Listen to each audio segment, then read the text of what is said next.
Kejadian pasalnya yang ke-22. Setelah semuanya itu Allah mencoba Abraham. Ia berfirman kepadanya, "Abraham," lalu sahutnya, "Ya, Tuhan." Firman-Nya, "Ambillah anakmu yang tunggal itu, yang engkau kasihi, yakni Ishak, pergilah ke tanah Moria dan persembahkanlah dia di sana sebagai korban bakaran pada salah satu gunung yang akan kukatakan kepadamu."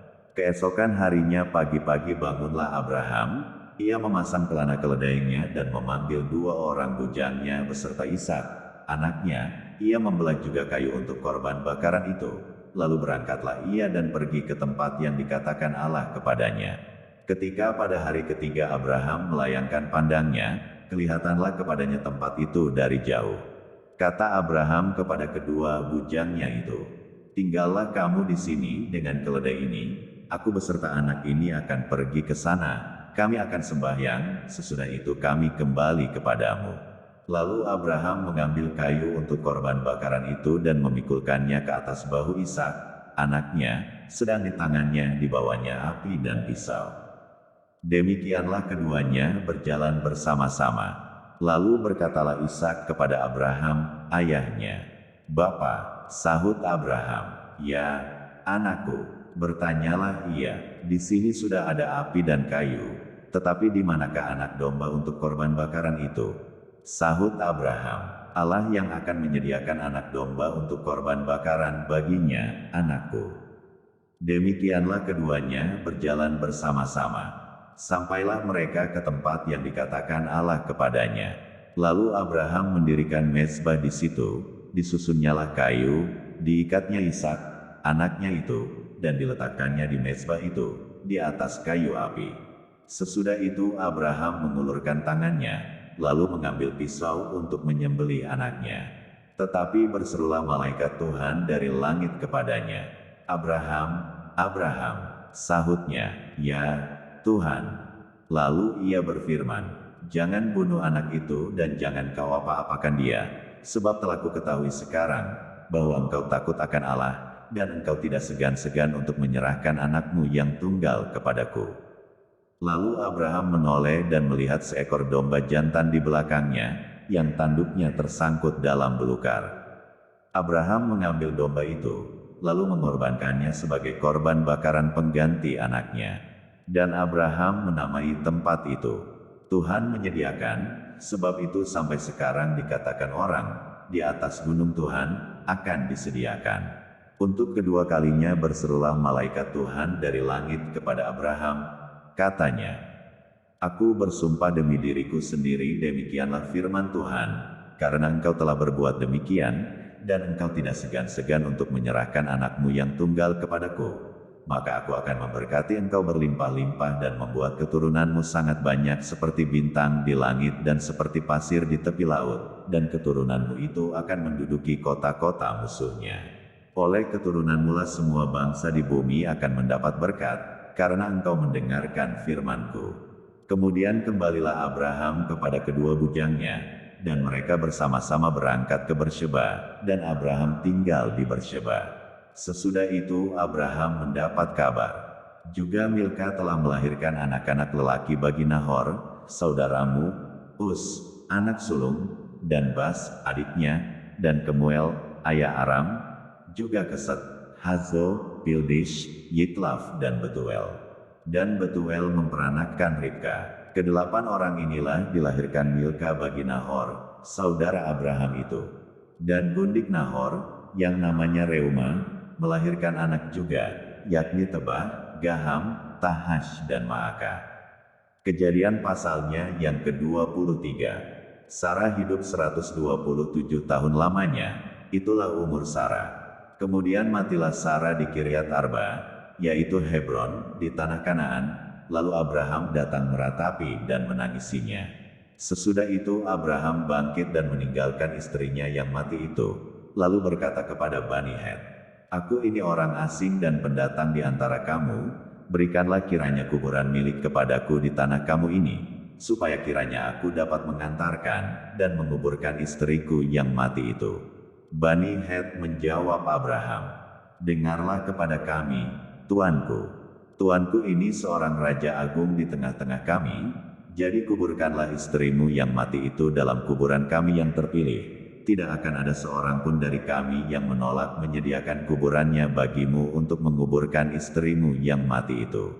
Kemudian bangunlah Abraham lalu sujud kepada Bani Het, penduduk negeri itu, serta berkata kepada mereka, "Jika kamu setuju bahwa aku mengantarkan dan menguburkan istriku yang mati itu, maka dengarkanlah aku dan tolonglah mintakan dengan sangat kepada Efron bin Zohar, supaya ia memberikan kepadaku gua Mahpelah miliknya itu, yang terletak di ujung ladangnya, baiklah itu diberikannya kepadaku dengan harga penuh untuk menjadi kuburan milikku di tengah-tengah kamu." Pada waktu itu Efron hadir di tengah-tengah Bani Het. Maka jawab Efron, orang Het itu, kepada Abraham dengan didengar oleh Bani Het, oleh semua orang yang datang di pintu gerbang kota. "Tidak, tuanku, dengarkanlah aku, ladang itu kuberikan kepadamu dan gua yang di sana pun kuberikan kepadamu, di depan mata orang-orang sebangsaku kuberikan itu kepadamu, kuburkanlah istrimu yang mati itu." Lalu sujudlah Abraham di depan penduduk negeri itu, serta berkata kepada Efron dengan didengar oleh mereka, "Sesungguhnya, jika engkau suka, dengarkanlah aku membayar harga ladang itu. Terimalah itu daripadaku, supaya aku dapat menguburkan istriku yang mati itu di sana." Jawab Efron kepada Abraham, "Tuanku, dengarkanlah aku, sebidang tanah dengan harga 400 shikal perak, apa artinya itu bagi kita? Kuburkan sajalah istrimu yang mati itu." Lalu Abraham menerima usul Efron, maka ditimbangnyalah perak untuk Efron, sebanyak yang dimintanya dengan didengar oleh Bani Het itu, 400 shikal perak, seperti yang berlaku di antara para saudagar. Demikianlah ladang Efron, yang letaknya di Mahpelah di sebelah timur Mamre, ladang dan gua yang di sana, serta segala pohon di ladang itu, bahkan di seluruh tanah itu sampai ke tepi-tepinya, diserahkan kepada Abraham menjadi tanah belian, di depan mata Bani Het itu, di depan semua orang yang datang di pintu gerbang kota. Sesudah itu Abraham menguburkan Sarah, istrinya, di dalam gua ladang Mahpelah itu, di sebelah timur Mamre, yaitu Hebron di tanah Kanaan. Demikianlah dari pihak Bani Het ladang dengan gua yang ada di sana, diserahkan kepada Abraham menjadi kuburan miliknya. Kejadian pasalnya yang ke-24.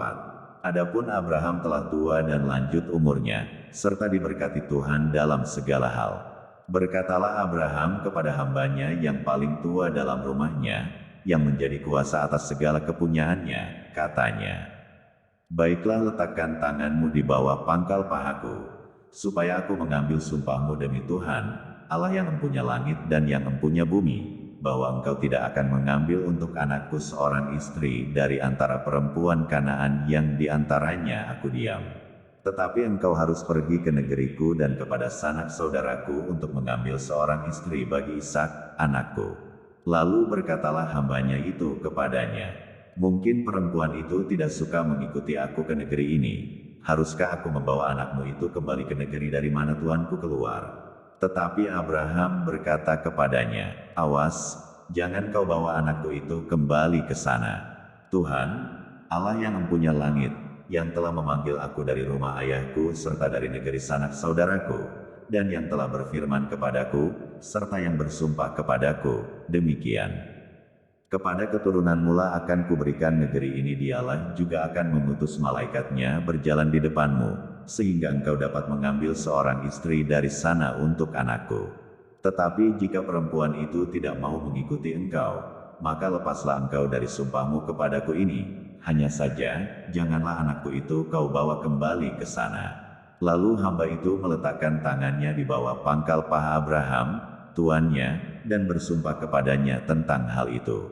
Kemudian hamba itu mengambil 10 ekor dari unta tuannya, dan pergi dengan membawa berbagai-bagai barang berharga kepunyaan tuannya. Demikianlah ia berangkat menuju Aram Mesopotamia ke kota Nahor. Di sana disuruhnyalah unta itu berhenti di luar kota dekat suatu sumur, pada waktu petang hari, waktu perempuan-perempuan keluar untuk menimba air. Lalu berkatalah ia, "Tuhan, Allah tuanku Abraham, buatlah kiranya tercapai tujuanku pada hari ini, tunjukkanlah kasih setiamu kepada tuanku Abraham. Di sini aku berdiri di dekat mata air, dan anak-anak perempuan penduduk kota ini datang keluar untuk menimba air. Kiranya terjadilah begini, anak gadis, kepada siapa aku berkata, tolong miringkan buyungmu itu, supaya aku minum, dan yang menjawab, minumlah, dan unta-untamu juga akan kuberi minum. Dialah kiranya yang kau tentukan bagi hambamu, Ishak, maka dengan begitu akan ku ketahui, bahwa engkau telah menunjukkan kasih setiamu kepada tuanku itu. Sebelum ia selesai berkata, maka datanglah Ribka, yang lahir bagi Betuel, anak laki-laki Milka, istri Nahor, saudara Abraham, buyungnya dibawanya di atas bahunya. Anak gadis itu sangat cantik parasnya, seorang perawan, belum pernah bersetubuh dengan laki-laki. Ia turun ke mata air itu dan mengisi buyungnya, lalu kembali naik. Kemudian berlarilah hamba itu mendapatkannya serta berkata, tolong beri aku minum air sedikit dari buyungmu itu. Jawabnya, minumlah, Tuan. Maka segeralah diturunkannya buyungnya itu ke tangannya, serta diberinya dia minum. Setelah ia selesai memberi hamba itu minum, berkatalah ia, baiklah, untuk unta-untamu juga kutimba air, sampai semuanya puas minum. Kemudian segeralah dituangnya air yang dibuyungnya itu ke dalam palungan, lalu berlarilah ia sekali lagi ke sumur untuk menimba air dan ditimbanyalah untuk semua unta orang itu. Dan orang itu mengamat-amatinya dengan berdiam diri, untuk mengetahui apakah Tuhan membuat perjalanannya berhasil atau tidak. Setelah unta-unta itu puas minum, maka orang itu mengambil anting-anting emas yang setengah shikal beratnya, dan sepasang gelang tangan yang 10 shikal emas beratnya, serta berkata, anak siapakah engkau? Baiklah, katakan kepadaku, adakah di rumah ayahmu tempat bermalam bagi kami? Lalu jawabnya kepadanya, ayahku Betuel, anak Milka, yang melahirkannya bagi Nahor. Lagi kata gadis itu, baik jerami, baik makanan unta banyak pada kami, tempat bermalam pun ada. Lalu berlututlah orang itu dan sujud menyembah Tuhan, serta berkata, terpujilah Tuhan, Allah tuanku Abraham, yang tidak menarik kembali kasih-Nya dan setianya dari tuanku itu, dan Tuhan telah menuntun aku di jalan ke rumah saudara-saudara tuanku ini. Berlarilah gadis itu, pergi menceritakan kejadian itu ke rumah ibunya.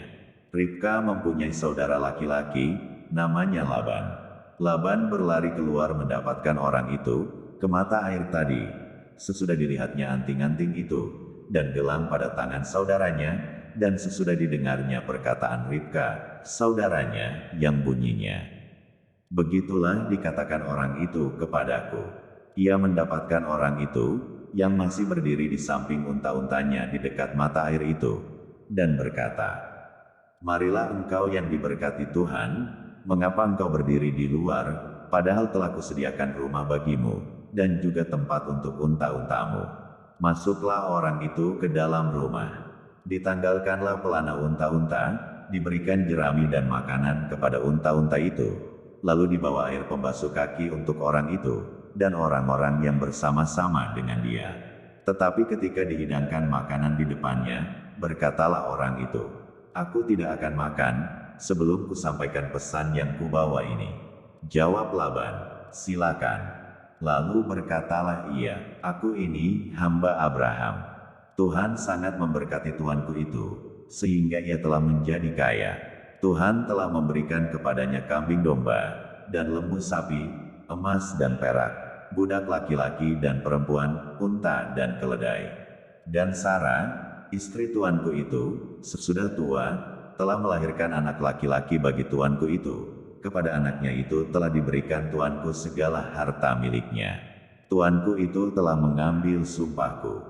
Engkau tidak akan mengambil untuk anakku seorang istri dari antara perempuan Kanaan yang negerinya kudiami ini, tetapi engkau harus pergi ke rumah ayahku dan kepada kaumku untuk mengambil seorang istri bagi anakku. Jawabku kepada tuanku itu, mungkin perempuan itu tidak mau mengikut aku. Tetapi katanya kepadaku, Tuhan, yang di hadapannya aku hidup, akan mengutus malaikatnya menyertai engkau, dan akan membuat perjalananmu berhasil, sehingga engkau akan mengambil bagi anakku seorang istri dari kaumku dan dari rumah ayahku. Barulah engkau lepas dari sumpahmu kepadaku, jika engkau sampai kepada kaumku, dan mereka tidak memberikan perempuan itu kepadamu.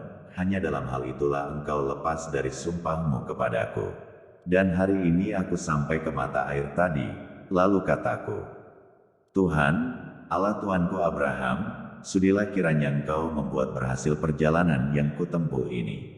Di sini aku berdiri di dekat mata air ini, kiranya terjadi begini. Apabila seorang gadis datang keluar untuk menimba air, dan aku berkata kepadanya, tolong berikan aku minum air sedikit dari buyungmu itu. Dan ia menjawab, minumlah, dan untuk unta-untamu juga akan kutimba air. Dialah kiranya istri, yang telah Tuhan tentukan bagi anak tuanku itu. Belum lagi aku habis berkata dalam hatiku, Ribka telah datang membawa buyung di atas bahunya, dan turun ke mata air itu, lalu menimba air. Kataku kepadanya, tolong berikan aku minum. Segeralah ia menurunkan buyung itu dari atas bahunya, serta berkata, minumlah, dan unta-untamu juga akan kuberi minum. Lalu aku minum, dan unta-unta itu juga diberinya minum. Sesudah itu aku bertanya kepadanya, anak siapakah engkau? Jawabnya, ayahku Betuel anak Nahor, yang dilahirkan Milka. Lalu aku mengenakan anting-anting pada hidungnya, dan gelang pada tangannya. Kemudian berlututlah aku dan sujud menyembah Tuhan, serta memuji Tuhan, Allah Tuanku Abraham, yang telah menuntun aku di jalan yang benar, untuk mengambil anak perempuan saudara tuanku ini bagi anaknya. Jadi sekarang, apabila kamu mau menunjukkan kasih dan setia kepada tuanku itu, beritahukanlah kepadaku, dan jika tidak, beritahukanlah juga kepadaku, supaya aku tahu entah berpaling ke kanan atau ke kiri. Lalu Laban dan Betuel menjawab, semuanya ini datangnya dari Tuhan, kami tidak dapat mengatakan kepadamu baiknya atau buruknya. Lihat, Ribka ada di depanmu, bawalah dia dan pergilah, supaya ia menjadi istri anak tuanmu, seperti yang difirmankan Tuhan. Ketika hamba Abraham itu mendengar perkataan mereka, sujudlah ia sampai ke tanah menyembah Tuhan. Kemudian hamba itu mengeluarkan perhiasan emas, dan perak serta pakaian kebesaran, dan memberikan semua itu kepada Ribka, juga kepada saudaranya dan kepada ibunya, diberikannya pemberian yang indah-indah. Sesudah itu makan dan minumlah mereka, ia dan orang-orang yang bersama-sama dengan dia, dan mereka bermalam di situ. Paginya sesudah mereka bangun, berkatalah hamba itu, lepaslah aku pulang kepada tuanku. Tetapi saudara Ribka berkata, serta ibunya juga, biarkanlah anak gadis itu tinggal pada kami barang 10 hari lagi, kemudian bolehlah engkau pergi. Tetapi jawabnya kepada mereka, janganlah tahan aku, sedang Tuhan telah membuat perjalananku berhasil, lepaslah aku, supaya aku pulang kepada tuanku. Kata mereka, baiklah kita panggil anak gadis itu dan menanyakan kepadanya sendiri. Lalu mereka memanggil Ribka dan berkata kepadanya, maukah engkau pergi beserta orang ini? Jawabnya, mau. Maka Ribka, saudara mereka itu, dan inang pengasuhnya beserta hamba Abraham, dan orang-orangnya dibiarkan mereka pergi. Dan mereka memberkati Ribka, kata mereka kepadanya, saudara kami, moga-moga engkau menjadi beribu-ribu laksa, dan moga-moga keturunanmu menduduki kota-kota musuhnya. Lalu berkemaslah Ribka, beserta hamba-hambanya perempuan, dan mereka naik unta mengikuti orang itu. Demikianlah hamba itu membawa Ribka lalu berjalan pulang. Adapun Ishak telah datang dari arah sumur Lahairoi, ia tinggal di tanah Negeb. Menjelang senja Ishak sedang keluar untuk berjalan-jalan di padang. Ia melayangkan pandangnya, maka dilihatnyalah ada unta-unta datang. Ribka juga melayangkan pandangnya, dan ketika dilihatnya Ishak, turunlah ia dari untanya. Katanya kepada hamba itu, siapakah laki-laki itu yang berjalan di padang ke arah kita? Jawab hamba itu, dialah tuanku itu. Lalu Ribka mengambil telekungnya, dan bertelekunglah ia. Kemudian hamba itu menceritakan kepada Ishak segala yang dilakukannya. Lalu Ishak membawa Ribka ke dalam kemas Sarah, ibunya, dan mengambil dia menjadi istrinya. Ishak mencintainya, dan demikian ia dihiburkan setelah ibunya meninggal.